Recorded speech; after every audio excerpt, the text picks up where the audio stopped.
From Ireland's green hills to Singapore's classrooms, Gerry Cox rewrites his tune, sharing joy, shaping minds, and showing that passion never retires.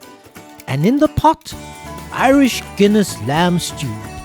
I'm Chris Choo, historian and chef, and this is Hot Plate SG60.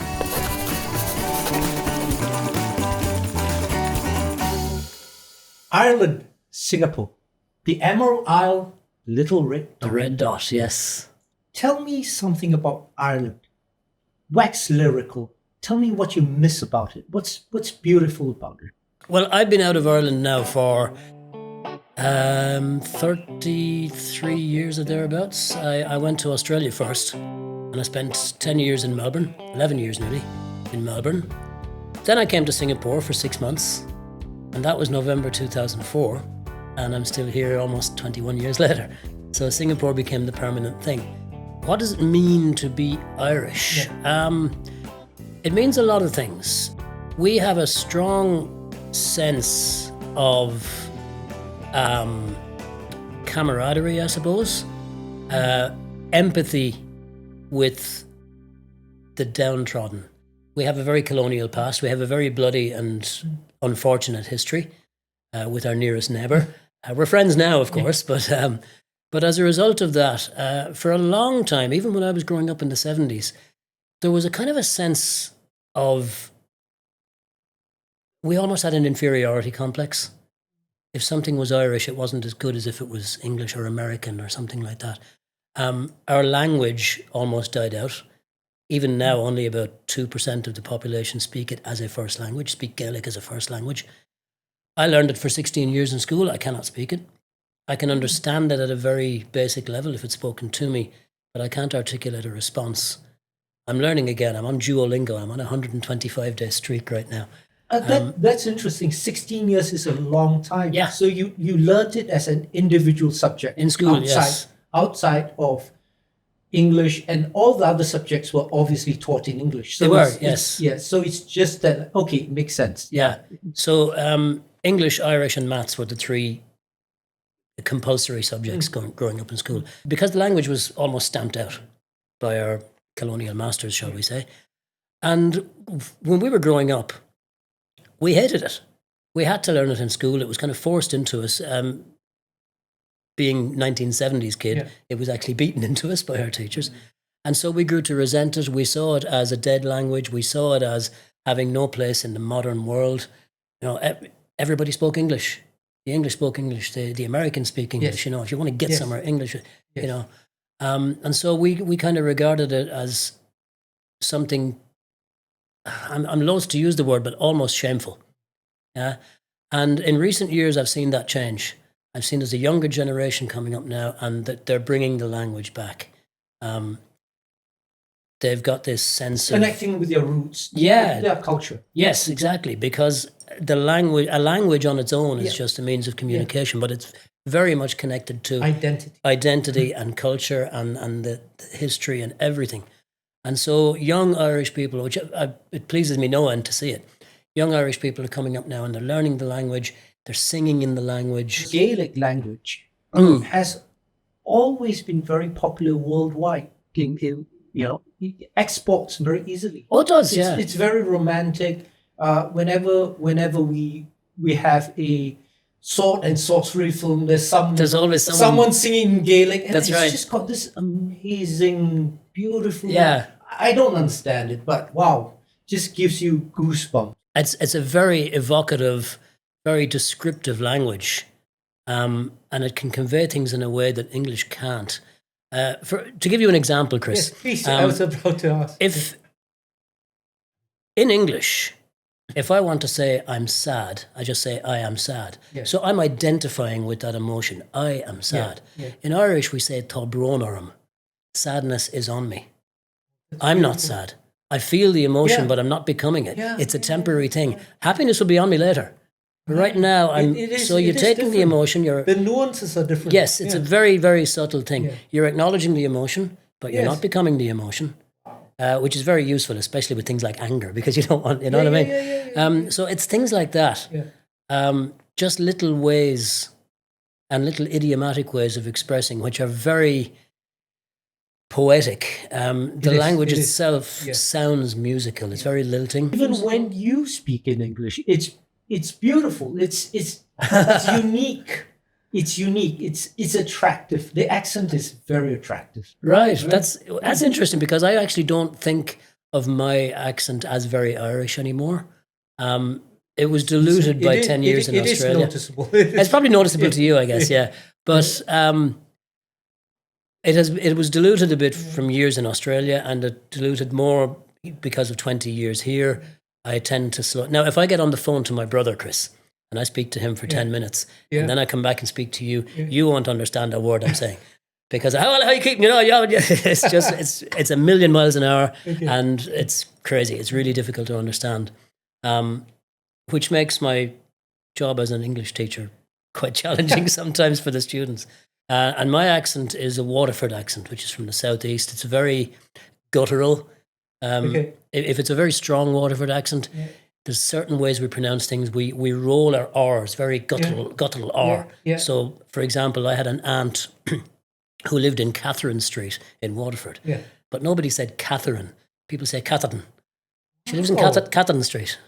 That's really so we hold the R's, you see. You've been here for some time. You're married to a Singaporean. That's right. Okay.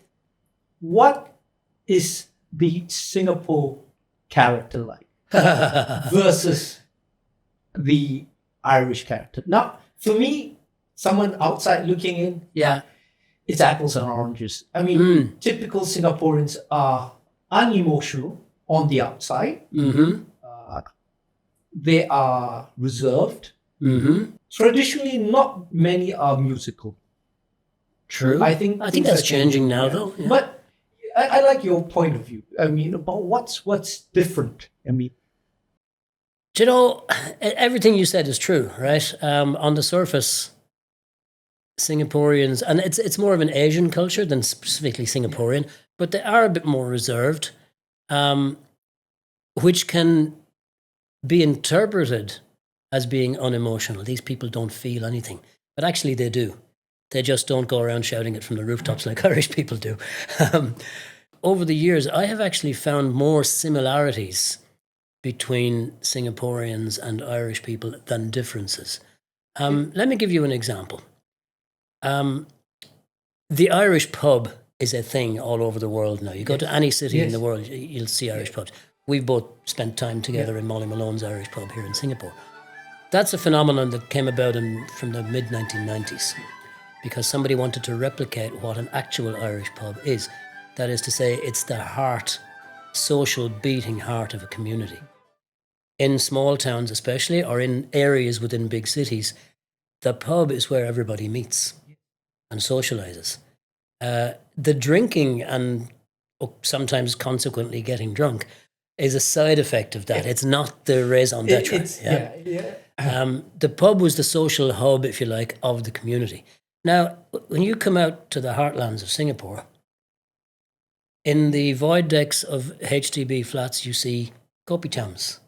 Where does everybody hang out? The kopitiam. It's the same thing. Equivalent, right? It's almost a copy paste, just looks different. But you go into a pub in an Irish town, and you'll see all the local guys, the uncles sitting around having the same conversations that they've been having for 20 years. You come to a kopitiam, you see the uncles sitting around having the same conversations and, just chilling out and socialising over a couple of beers. Very similar thing. Just like to segue a bit. Ireland is, and I could be wrong here, is quite homogenous, right? Are the Irish accepting of different cultures and races? Very much so. Yeah? Yes. Is it part of the DNA just to say, okay, you are a human being, I'm a human being, or we are the same? Yes, very much so. There's been a fundamental shift in Ireland's society over the last maybe 30 years. When I was growing up, everybody in the country was Irish. Almost everybody was white. Almost everybody was Roman Catholic. Vast majority. And emigration has been a part of the Irish DNA for 200 years almost. since the 1840s when the famine started, the potato famine. Currently, right now, it's about 6 million, on par with Singapore, I'd say. But emigration has always been a part of Irish life. People always leave. Even now, people are still leaving. Half the population of Australia is Irish right now. But at the same time, since the 90s, we've seen waves of immigration into Ireland. We get a lot of Asian students who come to Ireland to study. I've met countless doctors and dentists here in Singapore who trained in Dublin or trained in Cork. More and more similar to the multiculturalism that we experience in Singapore. Definitely. It's definitely moving in that direction. Now, of course, unfortunately, like in all places, there are people who don't like that, which I find very ironic. I find it very ironic for any Irish person to display an anti-immigrant kind of rhetoric, given that we've been going to live in other countries for 200 years. And we've they say that God invented whiskey to stop the Irish from taking over the world. But we've ended up everywhere. Yes. There's people even Singapore has such strong connections to Ireland that people may not be aware of. George Coleman, the architect who first laid out the Singapore streets and built so many of the buildings. Coleman Street, Coleman right? Street, Coleman yes. Street, yeah. Where Funan stands now, that was his house. One thing, and this is personal opinion, I find that the Irish are not very judgmental people. Oh God, no. Yeah, they take you at face value. They do. And they're pretty matter of fact. They don't unduly flatter you or insult you. They just take, you're here. I'm going to treat you. Is that part of the characteristic? Because I lived in London for some time, and the English can be quite snooty. Oh yeah. I mean, if you didn't go to Oxbridge or something like that, it's like, the Irish are not judgmental, except when it comes to the English. I'm kidding. We're not. I mean, we tend to take people as they are and allow people to show us who they are. Do you think that's applicable to Singaporeans as well? Do you think Singaporeans have this non-judgmental until you prove one way or the other? I wouldn't say it's a across the board Singaporean trait, but it is definitely something I've observed. There are, like in any society, there are some folks who will judge your worth based on what you do for a living, or what kind of house you live in, or where you went to school even. Like the secondary schools that you went to is considered a thing. But nobody in Ireland cares where you went to school. Nobody cares. Nobody cares what you do for a living. You can be a high-flying hedge fund manager, or you can be a factory worker. It doesn't. Nobody cares. You go into a pub and you sit down, there's a session going on, people are playing tunes, you join in. Nobody says, what do you do? So by that token, I mean, you've lived in Australia for some time, right? Did you find it easier to assimilate into Australia or Singapore? I mean, I know it's a tricky question. I'm sorry to give you that question, but... That's okay. Australia was very easy to assimilate into because I was an Irish immigrant. It's a bit unfortunate to say, but it is a fact that had I been an Asian immigrant into Australia, I would have found it a lot more difficult to assimilate. When I came to Singapore, assimilate, I did actually, partly because I wasn't here very long before I met my wife, and she was Singaporean. So I kind of ended up with a Singaporean community around me of friends and stuff that I might not have had otherwise. I might have been the expat who, because some Singapore expats, they kind of they cocoon themselves in a bubble and they only hang out with other expats, and, that's not me. I want to go to the hawker centre and I want to experience local life. So I didn't actually find it all that difficult to assimilate. But having said that, even if I've been a PR since 2008, even if I was to take the passport and become a Singaporean, I would never be fully regarded as a true blue Singaporean by some, because I'm just not. And I probably never would feel 100% Singaporean. So where do you feel home is? Home is Singapore. Home is Singapore because this is where I've put down roots. And it's my home by choice. Yeah. Home in my heart, of course, is Ireland. Yeah, it is. And that's becoming more a thing as I get older. Yeah. Like emigrating all over again. There would be that kind of reverse culture shock of getting used to. Now, that's not to say it will never happen. I think it could. My wife is open to the idea. She's always said she would move to Ireland in a heartbeat. And she would move to Australia in a heartbeat as well if I wanted to go back there. But my brother always said, yeah, I'll give you one winter and you'll be gone again. So the ideal, he's probably right, because, you know, they say that summer in Ireland is the first 2 weeks of July, and then the rest is winter.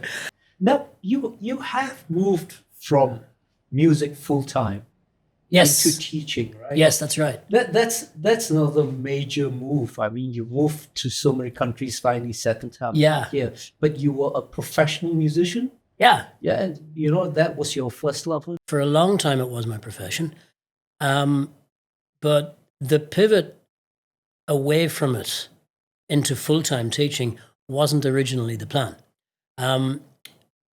I can still remember it was a Friday evening, around about the middle of 2019. I'd finished a gig at Clark Quay Friday night. It was about 11 p.m. I was getting the last train home. Now, I was quite lucky as a musician in that I was able to go out and work, be finished at 11 p.m. and be on my way home. Most musicians were only getting out to Clark Quay and getting started at that time. But I remember thinking to myself on the train home that night, you know, I'm what is it, 52 now? Do I really want to be doing this to pay the bills when I'm 60? A few days later, this ad popped up on my Facebook feed for the CELTA course, the Cambridge certification for teaching English as a second language. I signed up for the course. The course was due to happen in July, a 7-week course. And then, of course, boom, COVID exploded and everything shut down. I remember my last gig was Wednesday, the 26th of March, I think, that year. And everything shut down. So my income evaporated overnight. So I pivoted initially to doing live streams, playing live online, online busking, if you will. And people were tipping me through PayPal, and that was okay. So then, innovative, right? We had to do something, right? It was actually a lot of fun because playing online, you can reach people all over the world. Yeah, sure. You know, but it was different because they're not in the room with you. So you're playing in the room by yourself, and there's people commenting from America, Australia. I came out at the end of it with this nice gold certificate from Cambridge University saying, CELTA, he's qualified to teach English. I'd never been in a classroom with real students. It was all been done online. Well, so, if you've been on stage... Exactly. That's where I'm going with this, because teaching is a performing gig. You have to assume a role, and you have to be that guy. So it's the two, they're not that different, actually. Yeah. So... Is teaching satisfying? Oh, very much so, yes. Yeah. It was never the plan to do it full time, and but it became a full time thing out of necessity because music was gone for several years. So now it's kind of ended up that I teach full time, and I get to play gigs part time.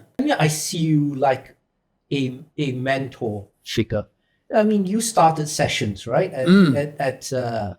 And I think a lot of the young musicians look to you as the guy who started it all. A session is, this is a thing, you walk into pubs all over Ireland and you'll find sessions. They can happen at the drop of a hat. It's where a group of people get together around a table in a pub, have a few drinks and just play music. Very impromptu, unscripted, and people will just break into song and tunes will lead into each other. It's a very traditional thing. And so I started one of those in Malone's pub in 2005, February 2005. So that session has been running 20 years now. I was at the pub with you. It was pretty amazing. I was just amazed that local Singaporean kids are playing Irish music. Over the years, that session grew. And they picked up that music and they loved the music and became so expert at it, right? Yeah, and that's the thing now. And to play music that is not of your culture, you have to understand that culture. Yes. Quite a bit. Yes. You have to have absorbed part of the culture because, for me, I play a lot of Indian music. Playing the tabla, you really have to appreciate the personality, the history Exactly, of yes. the Indians.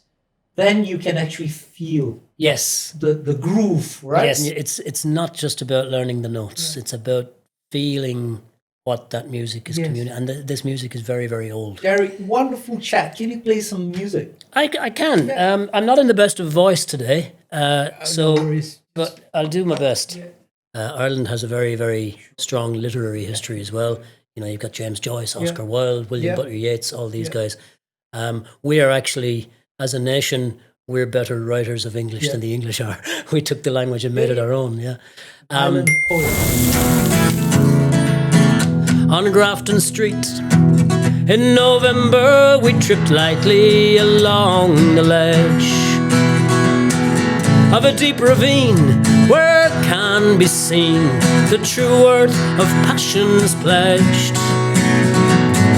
And the Queen of Hearts still making tarts, and I not making hay. When the angel woos, his wings sail loose at the dawning of the day.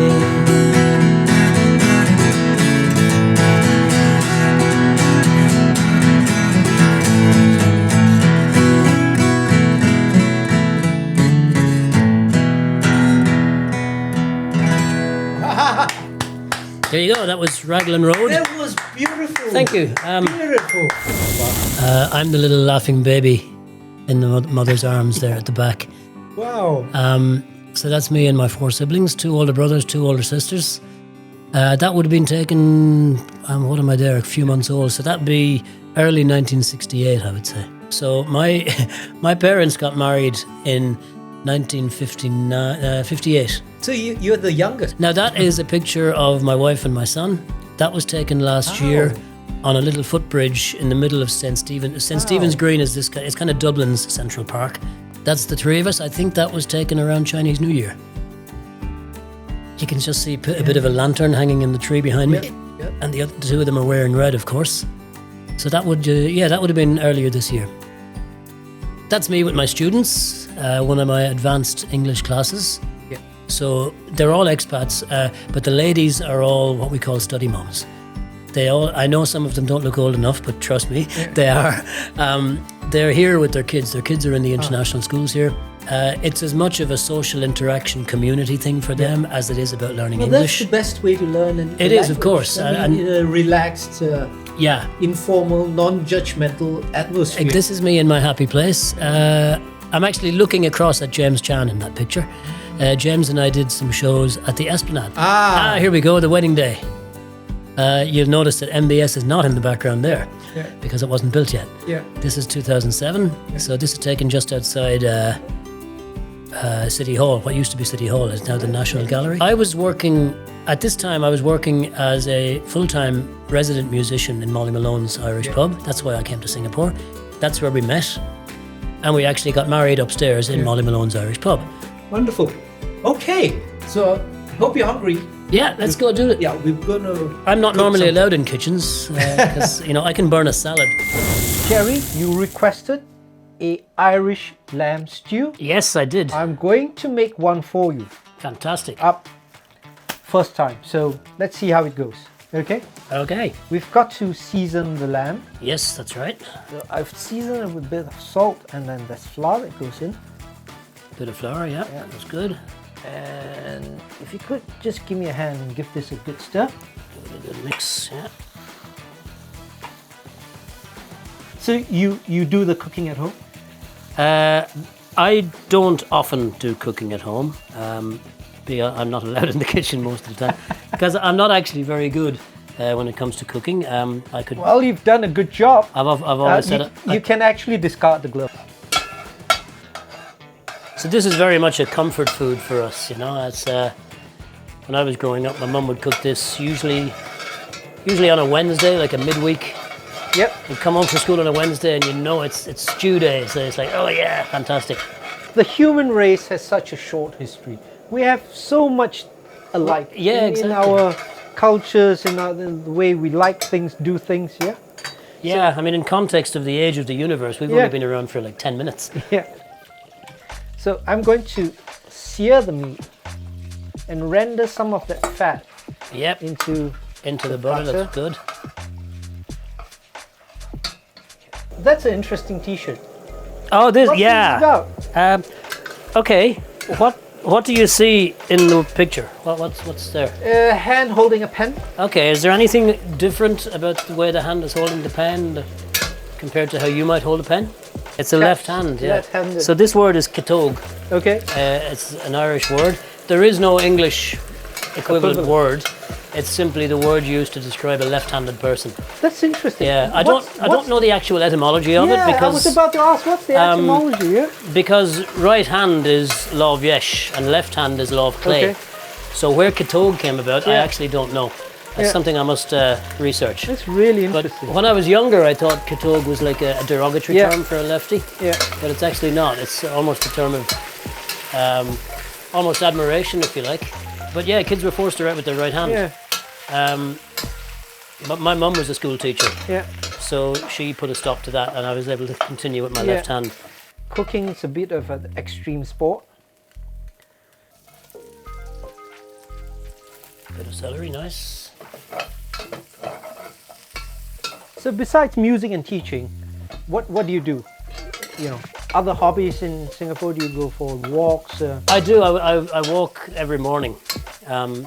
It's a kind of a new thing for me, actually. Probably started this year.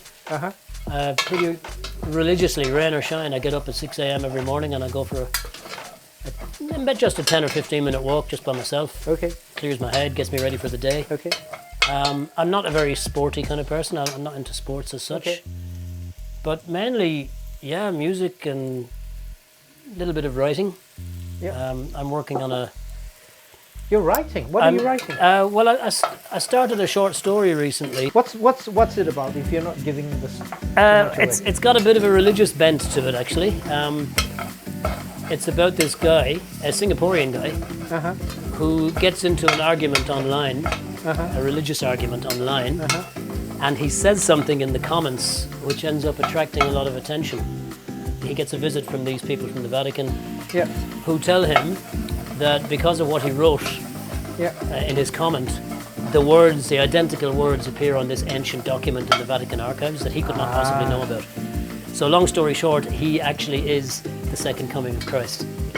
A bit Da Vinci Code. A bit Da Vinci Code, Da Vinci Code, so right. These guys, they come and talk to him about it, and he says, are you trying to tell me that I foreshadowed the second coming? Am I a latter-day John the Baptist? That's interesting. And they said, no, we don't think you foreshadowed it, we think you are it. You know? So David Tan, a restaurant manager from Bedok, is the returned Christ. That's interesting.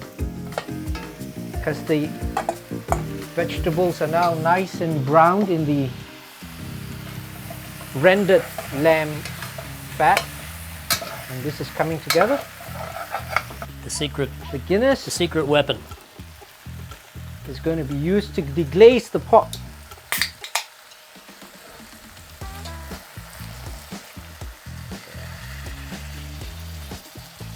This is what will give it its unique flavour. Yeah. The alcohol boils off. Yep. But you're left with that kind of hoppy maltiness from the beer. I can smell it. You can smell it, right? Yeah. Guinness has such a unique smell and flavour. That's right. I love it. So we are deglazing the pot, and this is really the good stuff is the burnt stuff that actually stuck to the bottom. Yeah, that's so the good that's bits. what all the chefs do. They deglaze. Irish stew, born in 1800s farm kitchens, is now a heritage dish in Ireland. It came to Singapore with the British and was served in colonial homes and clubs. Today, I recreate it in my kitchen.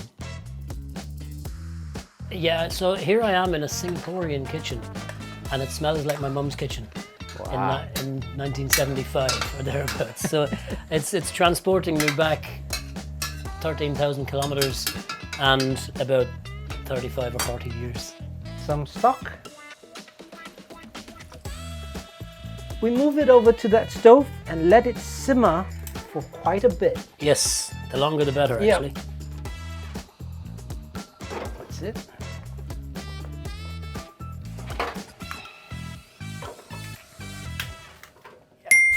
Okay, so I'm making something to complement that lamb stew, Irish Sure. lamb stew, but I didn't want to make it too typical. So I'm making an Asian complementary dish.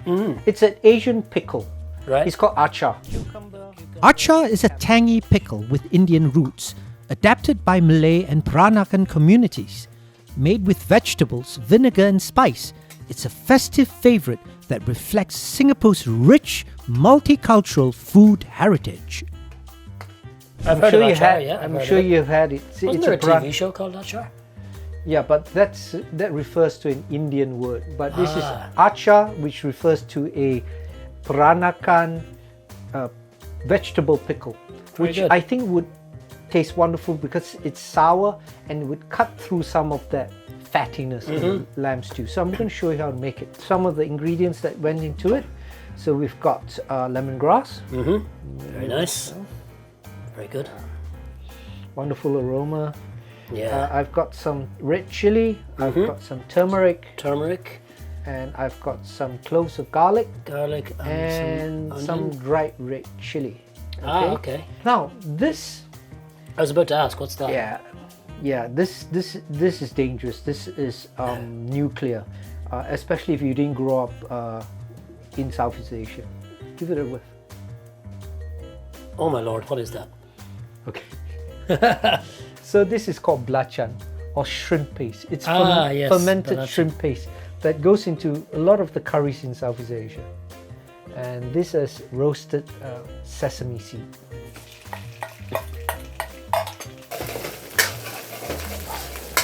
We add in the pickling juice, which is just white vinegar. White vinegar, okay.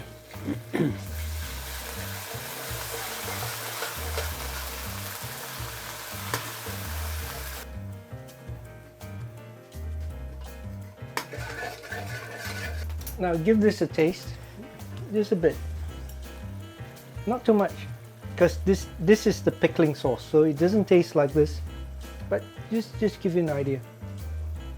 Oh wow, Yeah, that's different, yeah. cucumber, Cucumber, and cabbage. Cabbage, yeah. Mix.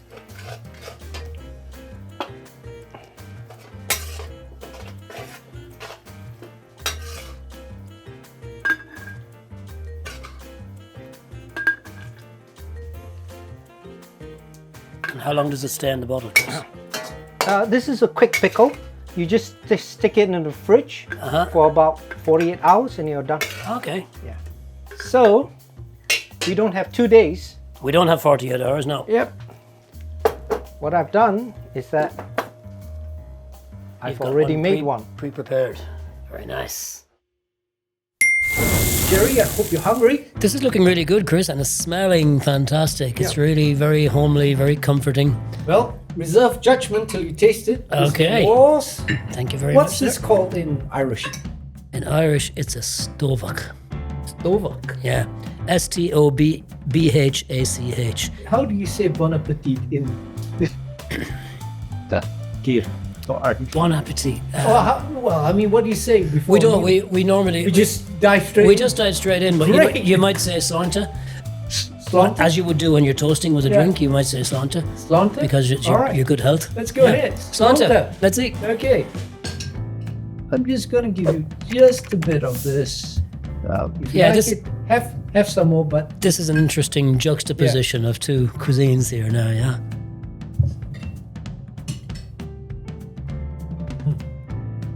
pardon. Acha.